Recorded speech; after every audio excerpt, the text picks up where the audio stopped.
delighted to be back on the Willie Morgan Show.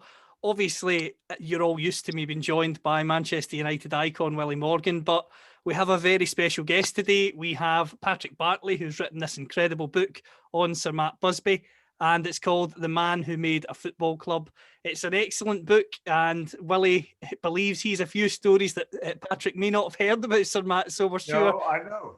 It's probably the only person who could add a few things to any book, because Willie, you and Matt you must have had hundreds of rounds of golf together. Oh, hundreds and hundreds.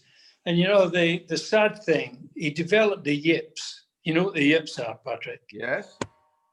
And the two numpties that we played with, Peter Collins and Danny Kern, they wouldn't give him a bloody 1 foot putt. They used to turn away. And he used to look at me and I say, "Take it, Gaffer, it's all right. Just pick it up, you know." So they would give him his putt. But you know, he got his only ever hole-in-one at Mere. Yeah. On the 12th hole at Mere Golf Club where we played. That's where we were you playing with him at that time? I was playing with him. It's quite funny. I mean, I've told the story before. He had Curran, of course, and Collins. And anyway, he knocks it in. And they said to him, "Oh, Gaffer, what a bad time to get all-in-one. There's a society, 120 people here." "Oh, no." He said, "No, is there?" Because it used to be empty. Of course, it was very quiet, you know. "Yeah, they've been out earlier on. And they're all in the club." She said, "Oh, you know, I have to get straight home. I can't stay." Because you never hit another shot, Patrick. You never hit another shot. Oh, my God. No, I've never played golf. Well, I've tried a couple of times, but what I can't get to terms with is that you hit a shot and it pings away, and I wouldn't be like one of your shots or Matt. Oh, well, I'm not sure. It pings reasonably it's a nice sound, and you think, all right, what did I do there? I set myself up, kept my eye on the ball, I swung in a lazy way, and then you do exactly the same thing, and it's like hitting a bloody cannonball with a feather. It just trickles. It's not. Why, when you do the same thing, golf is lament. Golf is lament. We all do it, pal. Do you know something? Can I just say before we start to get into everything? Yeah. It's a privilege to have you on the show. Thank you. You know, there are three people. There's been lots of great writers, but three very, very special ones. One called Brian Glanville, who I know you'll know. Yes. Rob Hughes, who wrote for the Times, and Hugh McIlvanney. Yes. Well, and then there's you as well. There's four of you. Great, respectable four. Great writers, pal. I tell you, you're with those three. You're up there with those three. Well, I really appreciate that, because you're talking about the absolute tops. Brian is in his 90s now, and in fact, you've jogged my conscience, because I haven't seen him. I haven't been round to his house. He's got this magnificent house in Holland Park. God knows what it would cost. But anyway, he lives there, but he's not been well. His wife died 2 or 3 years ago, and he's just I don't think he's been too well lately. So that's unfortunate. Hugh, if you do get in touch with them, Patrick, if you do get in touch with them, pass on my regards, would you please? I certainly will. That'll give him a boost for sure. And Rob Hughes I haven't seen for a long time. Hugh died, as you know, last year, but Rob I haven't seen for a long time. But Rob was one of the. It's very interesting that you picked him out, because I thought that when he and Glanville were together on the Sunday Times, you couldn't read a better pair of football writers. Different, but equally good. And Rob was, I would say, one of the best match reporters. He was good. He had this ability to sum up a match in a way that, frankly, I could only admire, because I was terrible. If I'd been a footballer, they'd say reasonable technique but no pace. I found it very difficult to work in a hurry, and whereas Rob had this ability to make a match sound cogent half an hour after it had finished, you know. Well, you know, all three of them use words that us footballers had never heard of. Don't forget, we're not the brightest people on the planet, Patrick, as Well, you know. I heard McIlvanney use a few words that you would probably be aware of, Willie. I've heard them from him himself. And Brian Glanville. Brian Glanville. I've been on the wrong end of them. I've not been on the rough end, but I know. Oh, I have. I'll tell you, every time I saw Hugh, we socialized. I use the word socialized. Yeah. He always at some stage, if a couple of drinks had been taken, he'd be offering to settle the argument outside. And when he was in his 80s, he couldn't punch his way a wet paper bag. I didn't want to take a gamble on it, Willie. That's all. No. But Brian Glanville actually came to Argentina with us. He flew out with us when we played Estudiantes in the World Club Championship match, and I got to know him very well because we were there for quite a few days. And what a charming, very eloquent. I mean, very eloquent. Most of the sports writers, as you know, Bob Russell, Derek Porter, Derek Hodgson, Alan Thompson, they were all rough. Yeah. they're all good guys because we all mixed together. Well, Derek Hodgson would take issue with that. He was quite, but yeah, I know what you mean. I take your point. I mean, they were great lads. These were the people, Callum, and anybody really listening and saying, well, who are these guys? These were the people that Willie and I grew up with as journalists. I mean, Bob Russell, I can remember going into the office of a newspaper. It was called The Sun, but it wasn't The Sun as we know it. It was a broadsheet paper based in Manchester. And I can remember Bob Russell was the Northern football correspondent at that time. Yeah. And I remember going in to the office. I was a very lowly sub-editor. I was only about 18 or 19 at the time, and seeing Bob Russell, and I was scared to talk to him. I was so much in awe of him. and all of these, because he was quite a glamorous character in his youth, Bob. He drove a sports car, didn't he? And he did. Had a glamorous Scandinavian wife, I remember. But these were the guys that we grew up with. And Willie, I don't know, did you have a good? Did footballers? I remember it being completely different from what it is now. Did you consider people like Potter and Bob Russell and all of those ones that you mentioned to be almost like pals? Patrick, they were friends. I played a lot of tennis with Derek Potter. He lived up in Hale Barnes, and we used to play tennis up there together. Bob Russell, but when we were on the road, we were overnight. They all came out with us after the match. We all went out together. Yeah. They were pals. You could say anything, do anything you want. They would never, ever write anything about you that you didn't written. They were fantastic. They were friends. They weren't sports writers and us, the players. We were just all friends. It was one package, wherever we went. It's amazing, and Callum, you might be interested in this because it's to do with the complete change in the relationship between footballers and the public in our day and in yours, where they're all, particularly in England, they're all multi-millionaires, and that's only the teenagers. So when I was researching the book, I noticed that the wills of the players after Munich, Duncan Edwards was only 21, so you wouldn't have expected him to have amassed a large fortune, although he would. He would today, of course. He'd be worth, of course, just write your own check. But in those days, what you noticed was that the top writers left a modest sum, but so did the players. Yeah, very modest.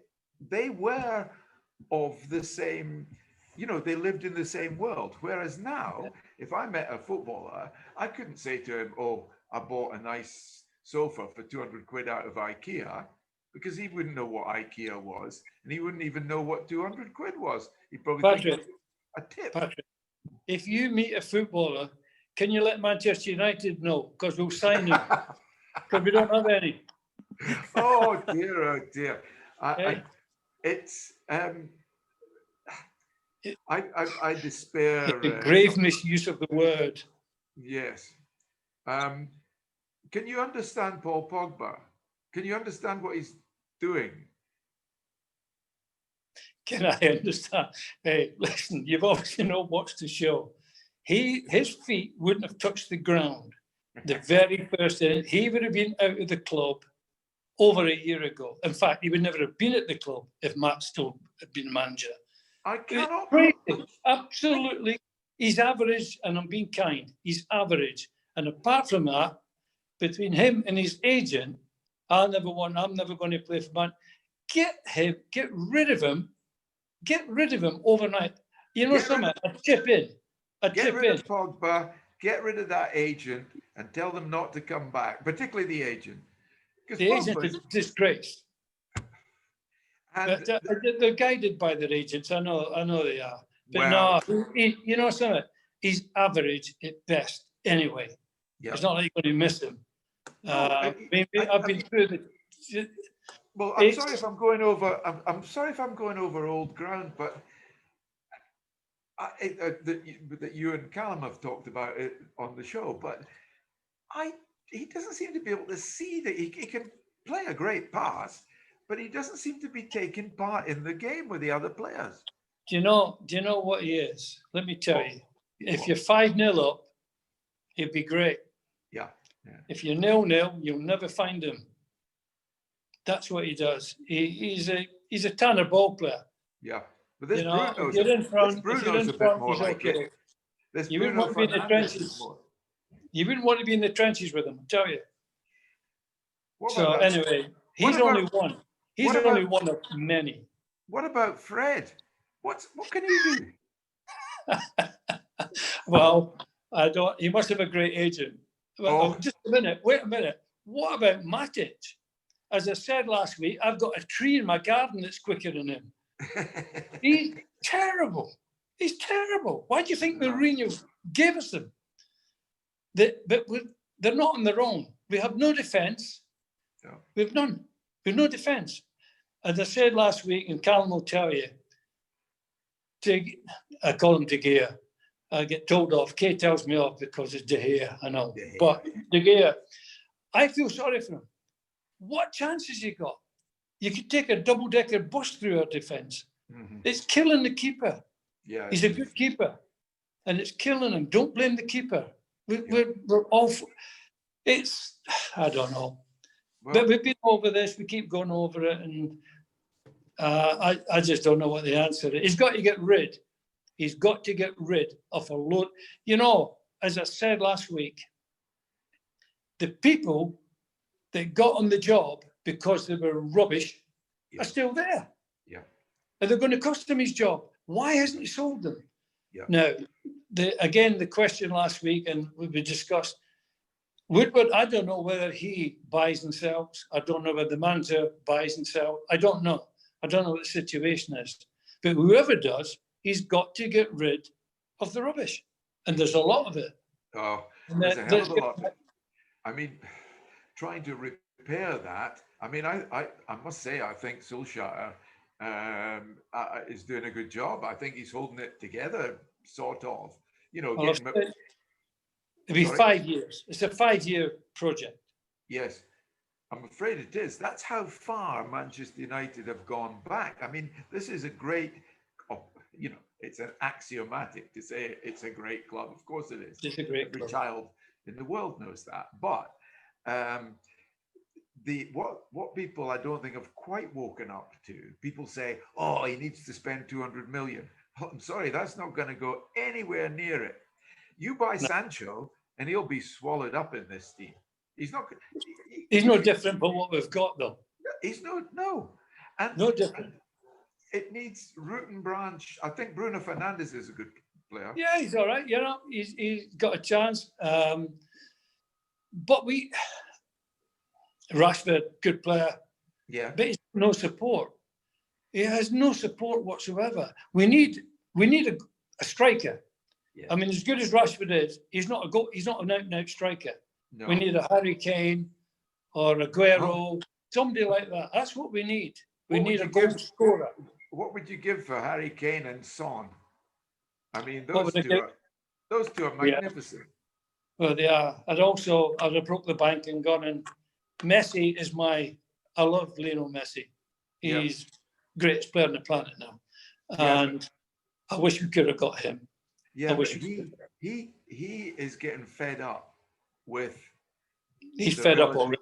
The relative rubbish that Barcelona have been buying lately.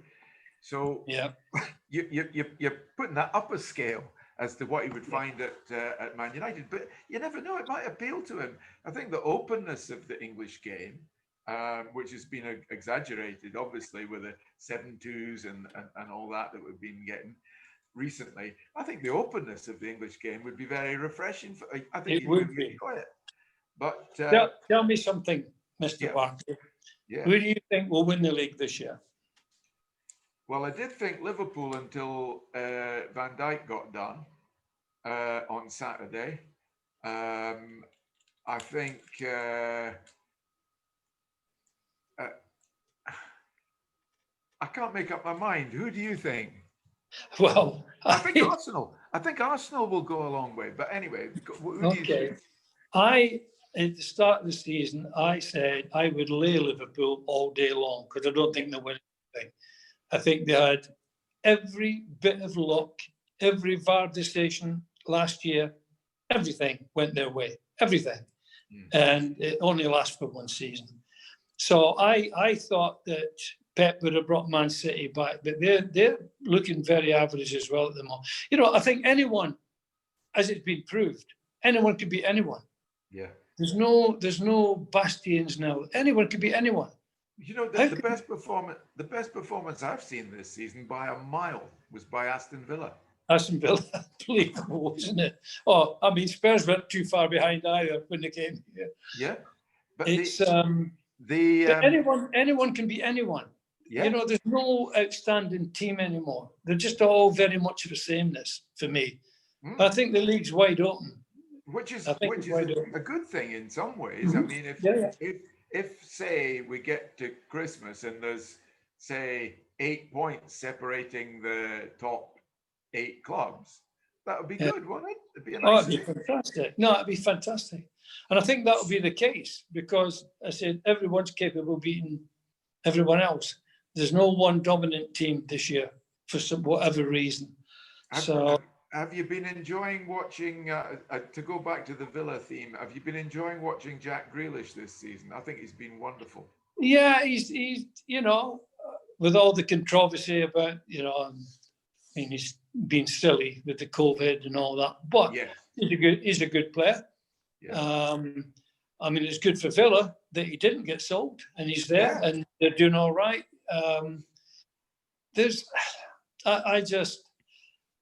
I don't know. I watched some of the games and think, my God, is this what it's come to? You know, for me, and I don't know if you know, I mean, I'd get rid of every coach in the world and get back to having managers. Yeah. A coach. Why would you buy somebody for 100 million and tell them how to play? Well, you would buy them, would you? That's it. There was a story about that with Matt, wasn't there? A player came, it was probably in your era, Willie, a player, or perhaps just before, and a player joined Manchester United and he said to Jimmy Murphy, he said, you know, what do you want me to do on the park? And basically he was told, well, if you need us to tell you, you shouldn't be playing for Man United. No, he shouldn't have been there. That would never, you know, There was no Those days have completely gone. You know. No, I know. I'll tell you. I'll tell you one thing that I would like to see.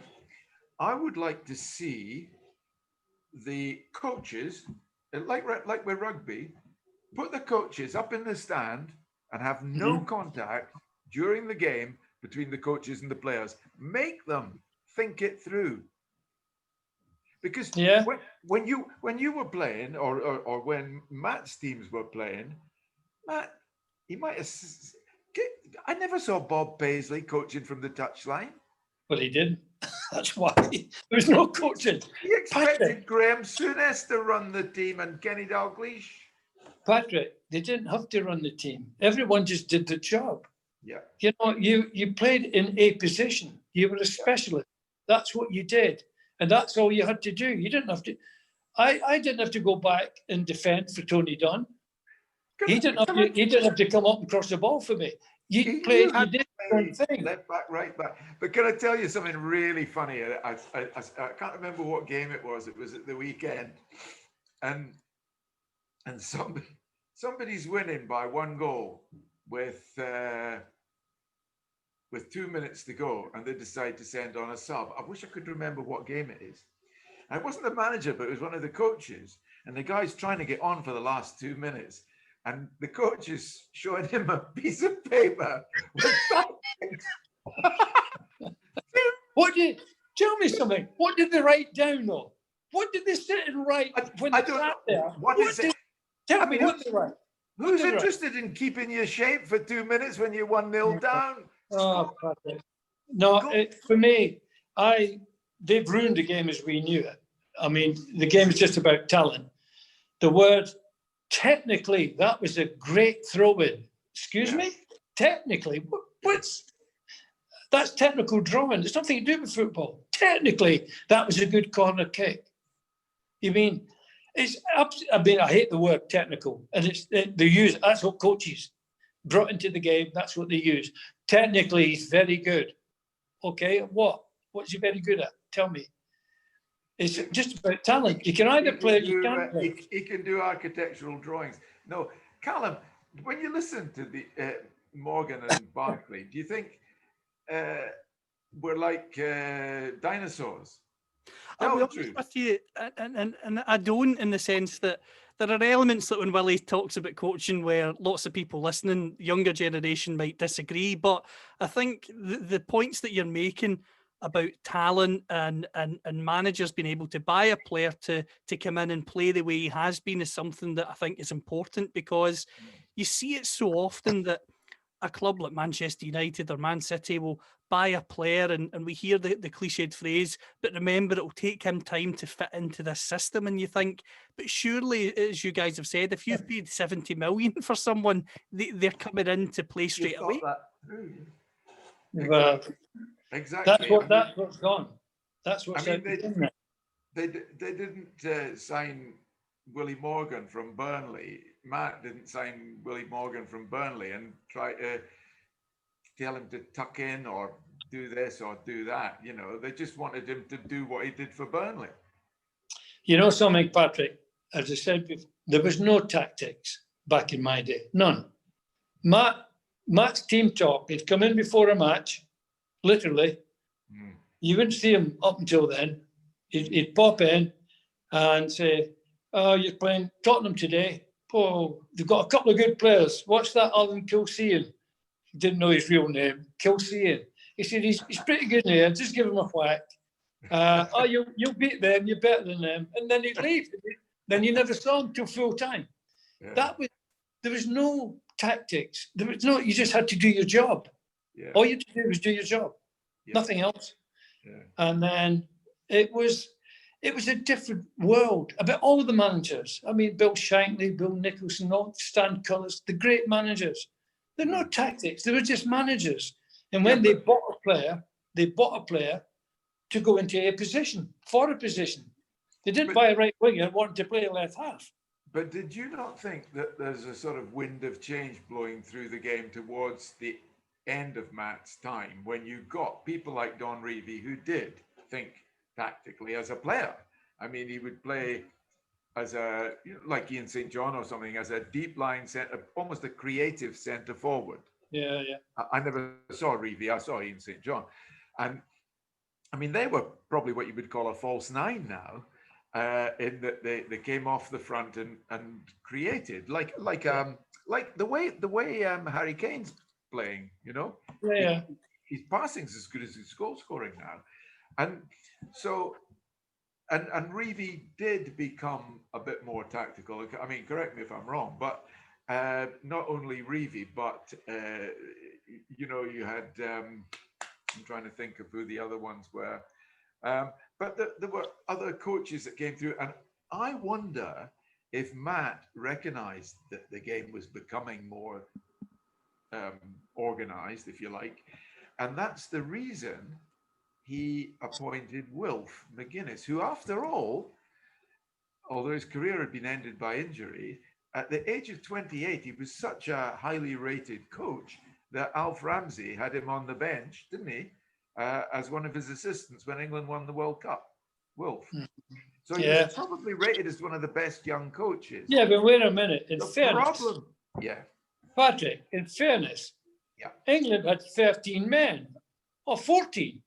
Was it 14 or 13 on the pitch when they won the World Cup? I mean, apparently the linesmen and the referee, they got the reunions and they all got medals. They all got winners' medals. Yeah. Hey, I'll tell you what, home advantage meant home advantage in those days, didn't it? Well, I think do you know that's my one regret, that the goal line technology wasn't in place in 1966, because it had gone into extra time and who knows what would have happened. Never went over the line.